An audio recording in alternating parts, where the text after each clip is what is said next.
are continuing our sermon series on anticipation, and I want to tell you that one of the biggest stumbling blocks for people to serve God is other people. How many can say amen to that? Sometimes the people that should most be helping us be closer to the Lord are the ones that are chasing us away. And in speaking to the young people, one of the predominant reasons that young people feel that it's hard to serve the Lord is because they get criticized, they get judged, they get painted into a box and fall into categorizing them. And I said, well, you know what? That's what's wrong with your generation. You make excuses for everything. Why don't you just man up and serve the Lord? You say, see, you just did it. They just told me that. So we went back and forth over who was right, them or me, and I won because I was louder than them. But I realized in talking to them that sometimes other people make it difficult with their attitudes, with their behaviors, with their insecurities. And I came to the conclusion, if you're going to serve God, you're going to have to learn how to love others. In 1 John chapter 4, verse 12, we are told no one has ever seen God, but if we love one another, God lives in us, and his love is made complete in us. Now, I think everyone would say, it's easy to love my brother. It's easy to love my sister. I love them. But I think if you were to be honest, some of you would say, sometimes young people are hard to love. One of my good friends I hung out with on Wednesday, his daughter's coaching in Sacramento, and his son just went to Virginia for grad school. And he said, we're empty nesters, my wife and I. My kids are gone.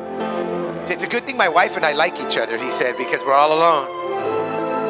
He said, but what's happened is before his son left, they were golfing every week. Before his son left, they were together every week. Before he left, they were just being together. And he said, I really thought I was going to miss him. And it was really hard for me when he left. And just in the last few months, I've been telling Michael, it's going to break my heart when you go. I don't know what I'm going to do without you because he's so much help to me. And then he did something Friday night, and I told him, I can't wait till you leave.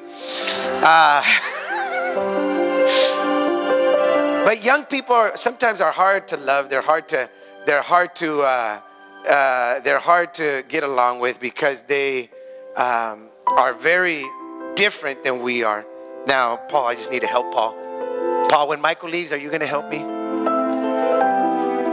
He laughed. No response. His dad said, he's no help to me. Why would he help? No, just joking. But I want to talk to you about loving one another, especially young people this morning. Let me tell you some quick statistics about young people. It's never been harder in the history of the world to be a part of a generation than it is now, the millennials now. Some of you say, oh no, it was hard in the 60s. It was hard in the 70s. It was hard in the 80s. It was hard in the 90s. What's so different about them? They came into a situation from 2004 and to 2010 that is unprecedented in the history of the world. They went through the worst recession that any country had, that our country had experienced in a history. No other country had ever gone that up and that down that fast as ours did. Some of you would say, the soup lines were horrible in the 30s, Pastor, the Dust Bowl. What do you mean that there's never been a worse recession in our country? You know what? Back then, during the Dust Bowl recession, 30% of the population was waiting in line for soup. And you say, well, we didn't have that this time. No, it was twice that. More than 50% of the people in our country during this recession got some form of public assistance. We just didn't see lines because they didn't have to stand in line to get stuff. They used a little card that made them inconspicuous as to who they were. But the youth of today, anybody 28, 14 to 28 years old, is facing one of the worst recessions. Now, you say, what does that matter? Let me tell you what matters. Because of the recession that ended in 2010, it started to turn around 11 and 12. There's no startups. There's no businesses. There's no new construction. There's no new ideas. Because there's no money and there's no money to finance it. So their opportunities when they get out of college are much more difficult than they were for people who are not part of the recession that happened before. Now, it's made it hard. It's made it challenging. Not only has that happened, but in the last 15 years, the United States public school system has gone from being one of the top public school systems in the world to one of the last for major countries. We used to lead the world in education and secondary education. Now it's countries like India, countries like China and Japan, countries like England and France. There's other countries that have a better educational system than we do. Finding a job is a big challenge if you have a college degree nowadays. Guess what? If you have just a high school diploma, it's near to impossible. Marriage rates have plummeted. Less than half of the population of married age is married today. There's a disenfranchisement with the young people today with marriage. Most of them grew up in single homes. It's gotten to the point now where only 48% of the population that could be married is married. And for the ages of 18 to 28, which is the prime age to get married, if you're over 28, your time's passing by, you need to hurry up. It's even worse. It's 20%. The family structure has gotten weaker and weaker. The percentages of high school students graduating has plummeted to an all-time low. In 2014, 857 students will drop out of high school every hour. 857 students will drop out of high school every hour during the school year. And that's every day. Just this past September, we found out that the SAT scores for high school seniors are the lowest they've ever been in the time they've recorded them or taken the tests. Now, somebody might say, you know, they're not having a harder life, they're just getting dumber. Whose job, whose responsibility is it to educate? It's not the schools, it's the parents. For the first time in the history of keeping records on death of college students, which go back 4 or 5 decades, the highest rate of death, the thing killing most college students today, is suicide. It's no longer car accidents. College rates of suicide are at an all-time high, and it's frightening. It seems that it's harder for them to succeed. It's even harder for them to excel. What kind of world are we living in? And the church isn't doing any better. 90%, that means 9 out of every 10 kids that grows up in church, that goes to a youth group, will leave the church and not come back until they have a tragedy in their life somewhere in their mid-30s. 90%, 9 out of 10. Now you're about to see a video, and in the video you're going to see a bunch of faces, and you're going to recognize some of them faces, and you're going to say, where are they now? Sadly, there's one picture where only 2 of the 15, 20 kids in it are still in our church. So are we helping them, or are we hurting them? Are you loving them, or are you judging them and pushing them aside as lazy, unmotivated, and unwilling to change? I feel that we, the church, have the strongest responsibility, and it's really easy. All we got to do is believe in them and speak life into them. Christian Temple has been blessed. The leaders of today were the youth of yesterday at our church, and I want you just to see 3 of them.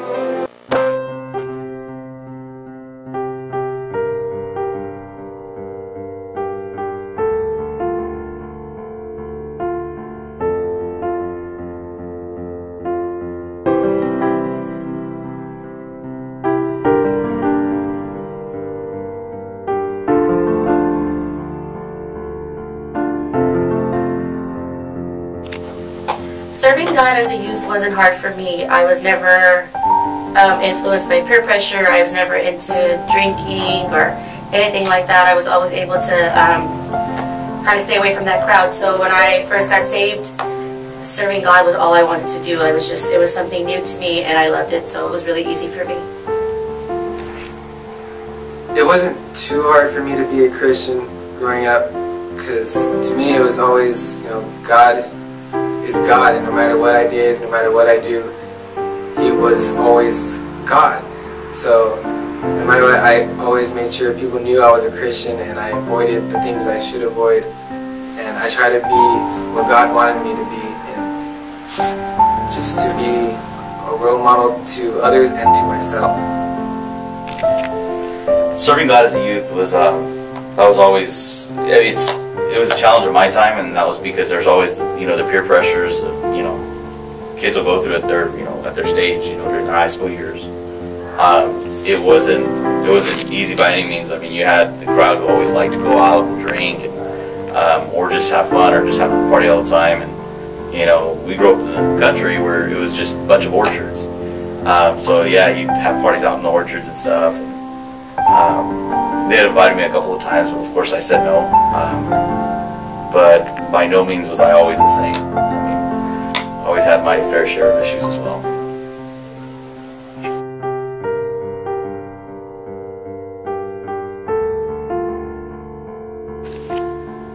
As growing up in the Christian Temple Youth Group, I remember so many things. It was really fun. Most of all, I love the camps and the conventions we used to go to. That's where me and Daniel, we got to know each other a little more at the Bethany Bible College, and I also remember always going out to eat and just having a good time with the youth group. We built really good relationships. In youth, you know, we used to go to camps and we had fun. Daniel was our youth leader back then, and like I had Sister Rachel also as a youth leader. Then it was Daniel, but you know, we had fun, and I always enjoyed coming to church and being with my family, my friends here. So I remember, you know, I came over to Christian Temple, met Pastor. I started getting involved. We started doing some human videos here at Christian Temple, and that was pretty exciting. And then I also remember meeting who my wife is now in the youth group. So that was really nice. I got to meet somebody that I'm going to be spending the rest of my life with, which is great. But it was fun. I remember we went to Bethany Bible College, had a great time. We went and did the youth camp, and that was great. But it was always fun times.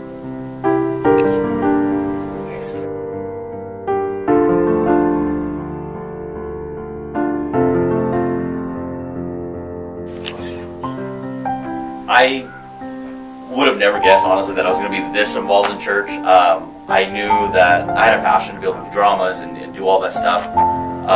But now being the associate pastor, I could have never really imagined that I was going to be that.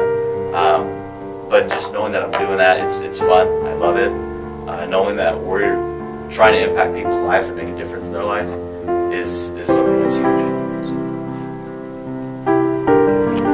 I never knew I'd be this involved here at Christian Temple. I guess I'm glad Pastor saw something in me and he believed in me, which made me believe in myself. And I've done lots of things here at Christian Temple and kind of taking a little step down right now, but I'm looking forward to stepping up again and doing a lot more than I used to do before.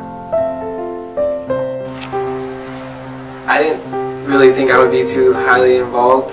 Like I always wanted to do stuff here, but I felt like there was things that I couldn't do and there was things I could do, but you know, God opened up doors and He allowed me to get more involved. Like I used to never be able to play an instrument, and then Pastor helped me play the bass, and so I got involved with that. And then Daniel pushed me to be in the Legion dramas, and so that's how I got into that. You know, it always took another leader here in the church to actually give me a push into something, to actually become the leader I am now.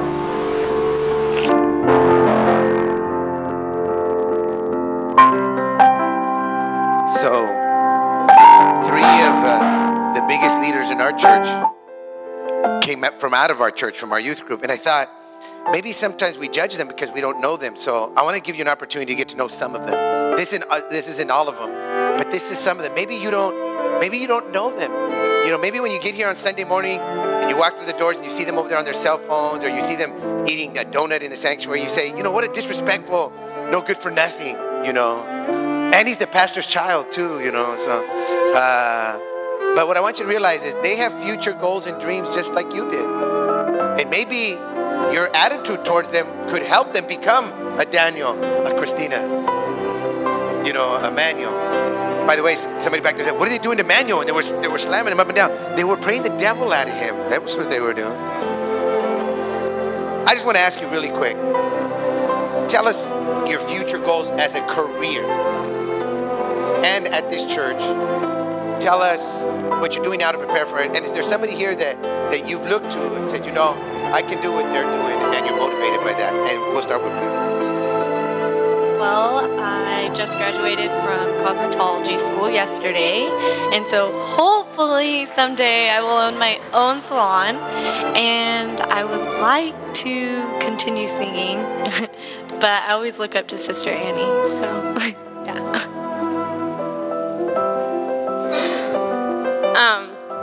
My goals for the church is to become Royal Ranger Missionette teacher, children's church, somewhere around there, one of those three. And how I'm preparing for it now is I taught my first class last week, and it was really fun, and I'm really enjoying it so far. And my career goals is to be a registered nurse, and who I looked up to that for was Selena, because I saw her. She's been here since I was little, and I saw her go through school and being able to do that. And what I'm preparing for that now is I'm about to graduate high school, and I'm going into a nursing program at City, so I'm ready, and I'm preparing, getting ready. I'm very excited. My future goals in my career, I would like to be a nurse, a fertility nurse, and I'm studying really hard in my anatomy class to get there. And I look up to Sister Sonia and what she's doing with the nursery, and I could see myself doing that. And I'm helping in the nursery to get to that position.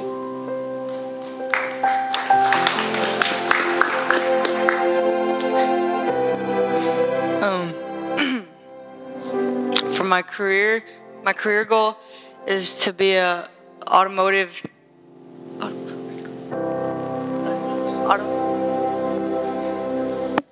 Wants to be a car. No. Auto technician. There we go. My goals in church is to be a leader and a minister to youth when I'm older, and yeah. I look up to Pastor and Daniel and Mario with all the stuff they're doing in church and how they're involved in teaching younger kids like me and even younger what to do and how to do it. And, yeah.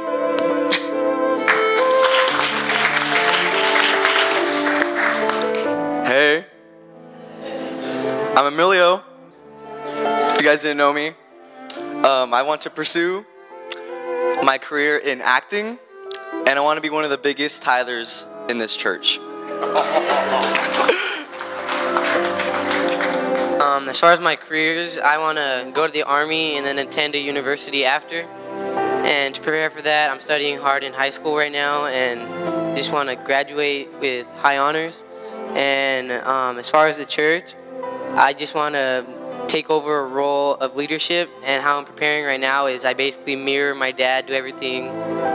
Oh, I basically do everything, he just watches, so yeah.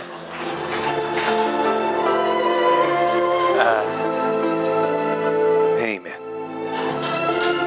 Give them a hand. Thanks, you guys.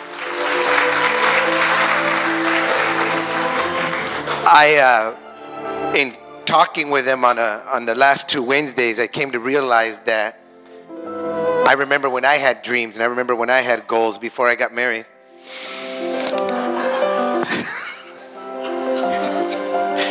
And I thank God, when you put God first in your life, all of those things can happen. All of things can take place. I never dreamed that I would be as blessed as I am now. But when you put God in your life, that's what happens.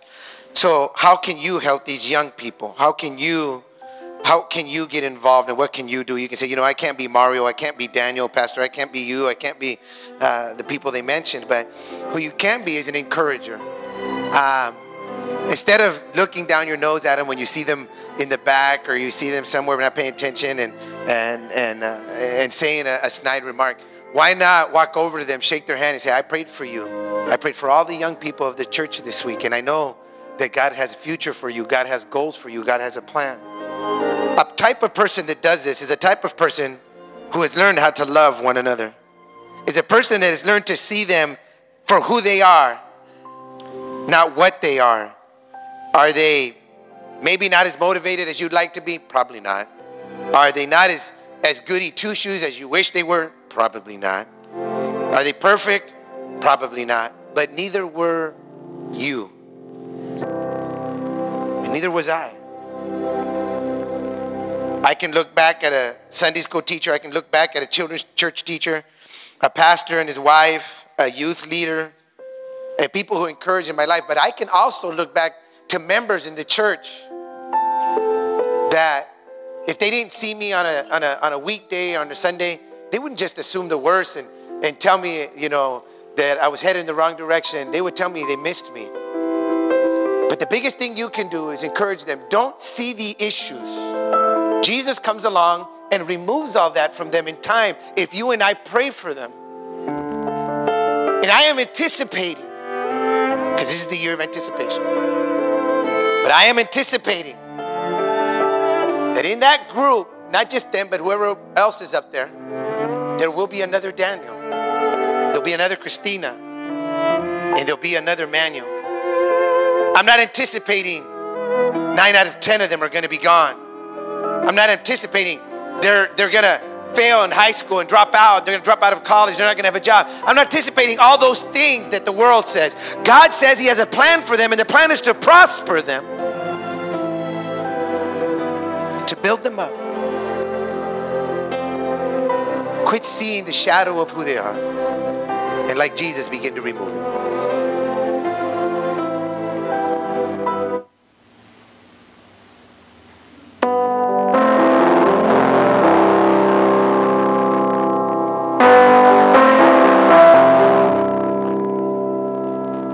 Take away the melodies, take away the songs I sing, take away all the lies and all the songs you let me write. Does the man I am today say the words you need to say? Let them see you in me. Let them hear you when I speak. Let them feel you when I sing. Let them see you. Let them see you in me. Who am I without your grace? Another smile, another face, another breath, a grain of sand, passing quickly through your hand. I give my life and offer it. Take it all, take everything. Let them see you in me.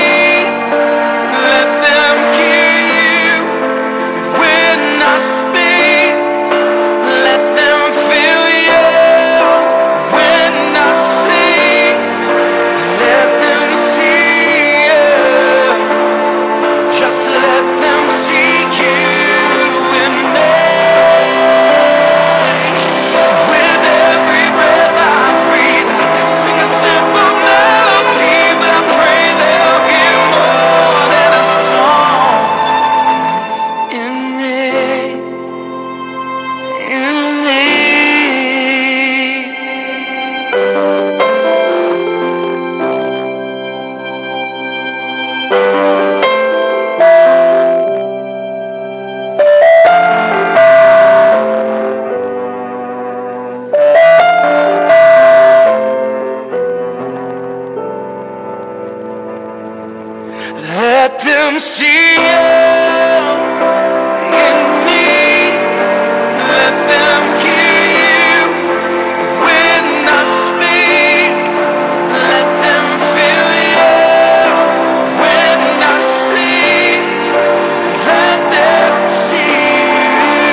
you and me.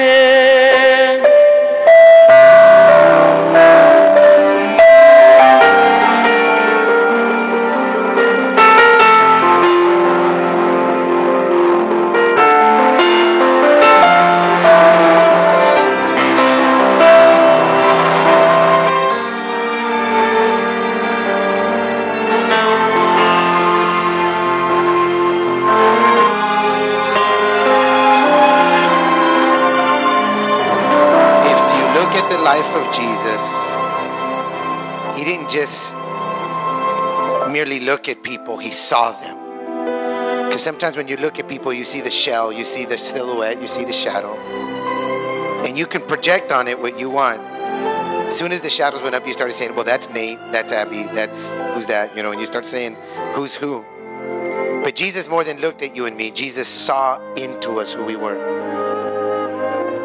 And what I would say in this year of anticipation, change how you look at them. They put this all together. They wanted to portray, sometimes we're angry, sometimes we're hurt, sometimes by our parents, sometimes we're scared, sometimes we're frustrated. And as I wrote all those things down, I said, but that's not who you are. Hurt, angry, frustrated, bitter. Don't get caught up in that. Jesus takes all of that off and he sees who you can be. If you came here today and said, Pastor, I need a word. I need you to give me a word. I need a word because I'm going through some things. Let me give you a word. Learn how to see God in everybody else. Learn to see Jesus in them. And before you know it, a lot of the things that are bothering you now will stop. Yes, they're young. They're going to let us down. They're going to make mistakes. People always ask me, you were a phenomenal youth pastor, over 100 kids, 7 pastors out of my ministry. And they said, how do you compare being a youth pastor for 5 years to being a senior pastor? And I tell them, it's the exact same thing. Same issues, anger, hurt, bitterness, let down, discouragement. I have pastored youth and I have pastored adults. And I've come to the conclusion that in both young and old, it's how you see yourself that matters. Do you see Jesus in you? When you make a mistake, do you see Jesus holding you? When you falter, do you see Jesus holding your hand and saying it's going to be okay?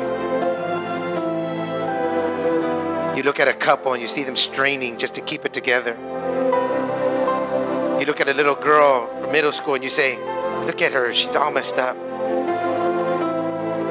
Do you see that the couple is having trouble financially? Do you see that the couple is close to losing their house and their job? Do you see that maybe they're acting that way because of what's happening to them? Do you see that the little girl is acting this way because she was bullied? I'll tell you what, Jesus doesn't just see the behavior, he sees what is happening and what he can do. I'm going to ask you to close your eyes.